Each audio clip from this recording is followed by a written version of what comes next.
जय हिंद प्यारे साथियों, मैं योगेश और आप सभी का स्वागत है आर्यभट्ट एकेडमी के एजुकेशनल चैनल पर। प्यारे साथियों, हम बात करने वाले हैं इंडियन पॉलिटी के बारे में। इंडियन पॉलिटी जिससे हर एग्जाम में क्वेश्चन पूछे जाते हैं और इसमें भी अगर सबसे इंपॉर्टेंट अगर मैं बात करूं तो 42वां संविधान संशोधन, जिससे शायद ही किसी परीक्षा में जिसमें जीके जीएस नहीं पूछी जाती उसमें क्वेश्चन आते हों। अदरवाइज हर एग्जाम में इससे क्वेश्चन आते ही आते हैं। यानी भारत के संविधान में जो सबसे बड़ा अब तक का संशोधन हुआ है वो है 42वां संशोधन। लगभग 59 अनुच्छेदों को इसमें बदल दिया गया था, संशोधन कर दिया गया था। 1976 में ये संशोधन हुआ था, उसके बारे में चर्चा करेंगे। भारत की जो उस टाइम पर पीएम थी वो श्रीमती इंदिरा गांधी जी थी। कौन कौन से उन्होंने मुख्य परिवर्तन किए उसके बारे में चर्चा करेंगे। लेकिन जानना ये जरूरी है कि सरदार स्वर्ण सिंह समिति की सिफारिशों पर पूरे संविधान को खंगाला गया और एक ही बार में इंदिरा गांधी जी की मंशा थी कि एक ही बार में जितने भी चेंजेस किए जा सकते हों वो उन्होंने करने का प्रयास किया। तो बाद में हालांकि 44वां संशोधन जब 1978 में आया तो उसके द्वारा बहुत सारे फैसलों को वापस भी लिया गया और अनुच्छेदों को जैसे कि तैसे रखा गया और कुछ सुधार भी किए गए। वो भी मैं आपको नेक्स्ट वीडियो में हम उसके बारे में चर्चा कर सकते हैं। फिलहाल हम 1976 में जो 42वां संविधान संशोधन हुआ था उसके बारे में बात करेंगे। इसके अहम बिंदु हम यहाँ पर रखने का प्रयास करेंगे। देखिए आप सभी, सबसे पहली बात, जो भारत के संविधान की प्रस्तावना है उसमें आज तक एक ही बार संशोधन हुआ है और वो संशोधन कब हुआ था? वो संशोधन हुआ था 1976 में, यानी 42वें संशोधन के अकॉर्डिंग। क्या हुआ था? इसमें 3 नए शब्दों का समावेश हुआ था, 3 नए शब्द जोड़ दिए गए थे। वो 3 नए शब्द कौन कौन से थे? नंबर 1 समाजवादी, नंबर 2 धर्मनिरपेक्ष और तीसरा था अखंडता, यानी सोशलिस्ट, इंटीग्रिटी एंड सेक्युलरिज्म। ये 3 पॉइंट, ये 3 बिंदु ऐसे थे, ये 3 ऐसे नए वर्ड थे जो भारत की प्रस्तावना में जोड़ दिए गए थे। कभी कोई आपसे पूछ ले कि अब तक भारत की प्रस्तावना में कितनी बार, भारत के संविधान की प्रस्तावना में कितनी बार संशोधन हुआ है, तो आप कहेंगे सिर्फ एक बार हुआ है। दूसरी पॉइंट बहुत इंपॉर्टेंट है, आप अच्छे से याद रखेंगे। यही वो संशोधन था जिसके माध्यम से नागरिकों के द्वारा मूल कर्तव्यों को जोड़ा गया, यानी नागरिकों के लिए या नागरिक कुछ मूल कर्तव्यों को निभाएंगे अपने राष्ट्र के प्रति, वो सभी भी हमारे इसी आर्टिकल यानी इसी संशोधन में जोड़ दिए गए। भाग जो 4 है हमारे कॉन्स्टिट्यूशन का, आप जानते हो टोटल 22 भाग हैं, उनमें से चौथा जो भाग है उसमें उसके 51A में ये मूल कर्तव्यों को जोड़ दिया गया जो कि हर भारत के नागरिक के द्वारा निभाए जाते हैं। तीसरे पॉइंट के बारे में बात करेंगे। देखिए, राष्ट्रपति को कैबिनेट की सलाह के लिए बाध्यता दे दी गई। आप सभी जानते हो दोस्तों, आप सभी ने सुना होगा अच्छे से कि भारत का जो राष्ट्रपति होता है उसकी सहायता के लिए एक मंत्री परिषद गठित किया जाता है जिसका अध्यक्ष जो होता है वो भारत का प्रधानमंत्री होता है। अब यहां पर आपको यह याद रखना है कि उससे पहले, यानी जब 1976 वाला ये जो संशोधन हुआ था 42वां, उससे पहले राष्ट्रपति के पास कुछ शक्तियां थी। यानी राष्ट्रपति मंत्री परिषद की सलाह ले तो सकता था, लेकिन उसे मानना या ना मानना वो उसके हक में था, वो उसकी इच्छा होती थी। लेकिन 42वें संशोधन के थ्रू ये बिल्कुल साफ कर दिया गया कि अब जो राष्ट्रपति होगा वो कैबिनेट की सलाह मानने के लिए बाध्य हो जाएगा। हालांकि बाद में 1978 में जब 44वां संशोधन आया तो इसको फैसले को वापस भी लिया गया और एक बार रिव्यू करने का, एक बार पुनर्विचार करने का राष्ट्रपति के पास अधिकार आया कि वो पुनर्विचार करने के लिए वापस किसी भी बिल को, किसी भी सलाह को वापस भेज सकता है। लेकिन 1976 में यहां पर राष्ट्रपति की शक्तियों को सीमित किया गया। ये बात भी अच्छे से याद रखेंगे। क्लियर हो गई बात? बाध्यता यानी बाउंडेड कर दिया गया इसकी शक्ति को। फिर आपको एक बात और याद रखनी है जो मुख्य पॉइंट है कि 1971 में जब भारत की जनगणना हुई तो 1971 में जो लोकसभा है और जो विधानसभा है उसकी सीटों को रिजर्व कर दिया गया। यानी जितनी सीटें हैं, 545 सीटें आप सभी समझते हो जो अभी आज की तारीख में है, वो 545 सीटों को रिजर्व रखा गया था 2001 तक के लिए। हालांकि इस पर पुनर्विचार बाद में फिर 2001 की जनगणना के अकॉर्डिंग किया गया और 2026 तक के लिए फिर से इनको बाउंडेड कर दिया गया, फिर से इनको फ्रीज कर दिया गया, फिर से इनको रोक दिया गया। और अभी शायद 2026 की जनगणना में आपको देखने के लिए मिले कि जो लोकसभा और विधानसभा की सीटें हैं उनमें शायद बढ़ोतरी हो जाए। ये कम तो नहीं होगी क्योंकि जनसंख्या के अकॉर्डिंग भारत में लोकसभा और विधानसभा की सीटों को रखा जाता है। अच्छा, इसके अलावा आपको एक पॉइंट और अच्छे से समझना है। ये आपको ध्यान रखना है कि जो संवैधानिक संशोधन है उसको न्यायिक जांच से बाहर कर दिया गया। अब ये यहां पर न्यायालय की शक्ति को कम किया गया और संसद की शक्ति को बढ़ा दिया गया।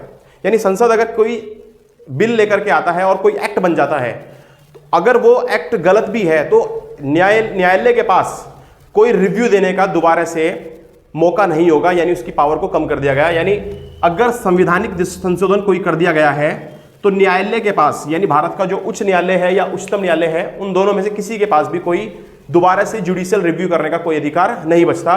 ये आपको देखने के लिए मिला किसमें, 42वें संशोधन 1976 के अकॉर्डिंग।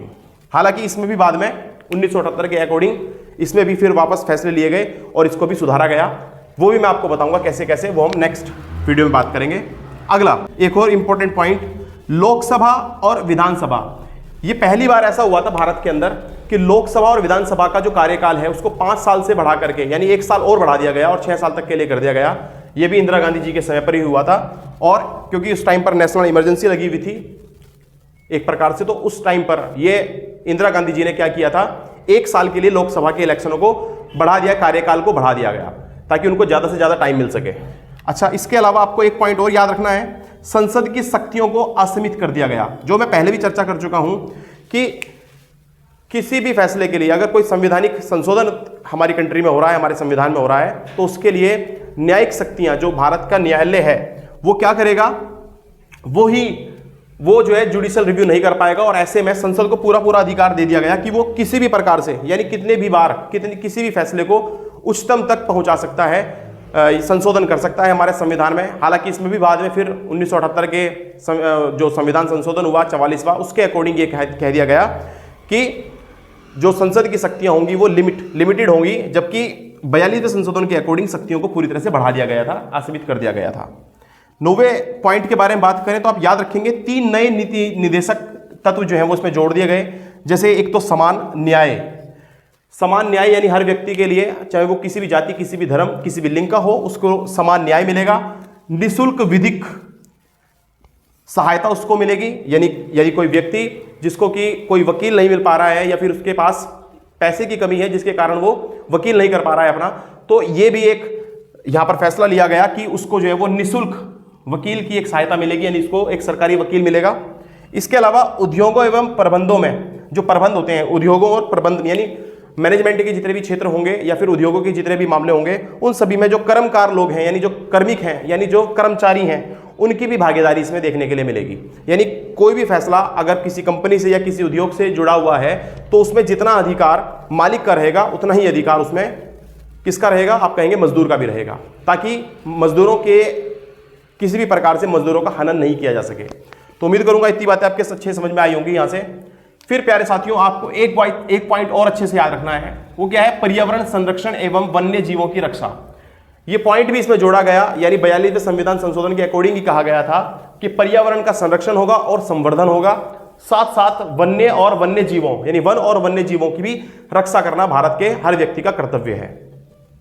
इसके अलावा आपको अच्छे से याद रखना है, भारत में किसी भी एक भाग में राष्ट्रपति आपदा की घोषणा, मैंने आपको अभी बताया था कि फोन पर यहां पर जो है वो इंदिरा गांधी जी ने क्या लगवा दिया था, इमरजेंसी लगवा दी थी। और उसी टाइम पर एक बात और कही गई कि भारत के अंदर अगर कभी भी राष्ट्रीय आपदा आती है या भारत के अंदर किसी भी भाग में अगर कभी भी नेशनल इमरजेंसी लगानी पड़ती है तो किसी भी क्षेत्र में भारत के अंदर इमरजेंसी लगाई जा सकती है। यह बात भी इसी संशोधन के तहत लाई गई।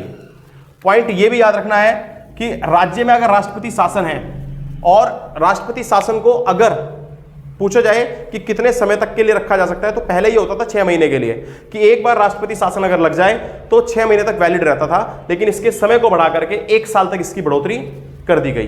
तो ये पॉइंट भी आपको अच्छे से याद रखना है, ये भी 42वें संविधान संशोधन के अकॉर्डिंग ही किया गया। आप ये भी याद रखेंगे कि अगर किसी राज्य में कानून व्यवस्था जो है वो सुचारू रूप से नहीं चल रही है, तो ऐसी स्थिति में केंद्र को पूरा अधिकार रहेगा कि वो सैन्य बल भेज सकता है और कानून यानी लॉ एंड ऑर्डर को बिल्कुल मेंटेन वहां पर कर सकता है। इस प्रकार की शक्ति भी जो है वो किसको दे दी गई, उस टाइम पर केंद्र को दे दी गई। ये संशोधन भी 42वां संशोधन है, यानी 42वें संशोधन में ये मुख्य पॉइंट जो है वो दिए गए। अच्छा, इसके अलावा आपको एक खास पॉइंट और रखना है जो बहुत ज्यादा इंपॉर्टेंट है। आप जानते हो भारत में 3 सूचियों के बारे में आपने अच्छे से सुना होगा, एक राज्य सूची, एक केंद्र सूची और एक होती है समवर्ती सूची।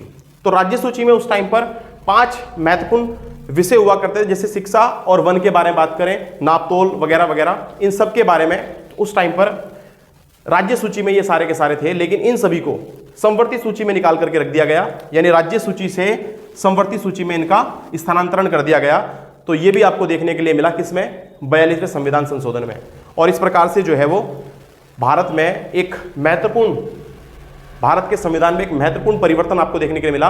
हालांकि ये सारे के सारे फैसले जो उस टाइम पर लिए गए थे संसद की जो शक्तियां हैं उसको बढ़ा करके लिए गए थे। और बाद में 1978 का जब यानी भारत में जब जनता पार्टी की सरकार आई 1978 में 77 में, तब जाकर के ये सारे के सारे 1978 में जो 44वां संशोधन हुआ उसके अकॉर्डिंग बहुत सारे फैसले इनमें से वापस ले लिए गए। उसके बारे में मैं चर्चा नेक्स्ट वीडियो में करूंगा। यदि आप लोगों के रिव्यू अच्छे रहे, आप लोगों के कमेंट अच्छे रहे और आप लोगों ने चाहा है कि 44 संशोधन को भी इस प्रकार से लाया जाए, तो मैं आप सभी के सामने वो भी रखूंगा। बस आप सभी के कमेंट का इंतजार रहेगा। चैनल से जुड़िए और इसी प्रकार की तैयारी को करके आप अपने जो तैयारी है उसको एक नया आयाम दीजिए। चलिए मिलते हैं नेक्स्ट वीडियो में। जय हिंद, जय भारत।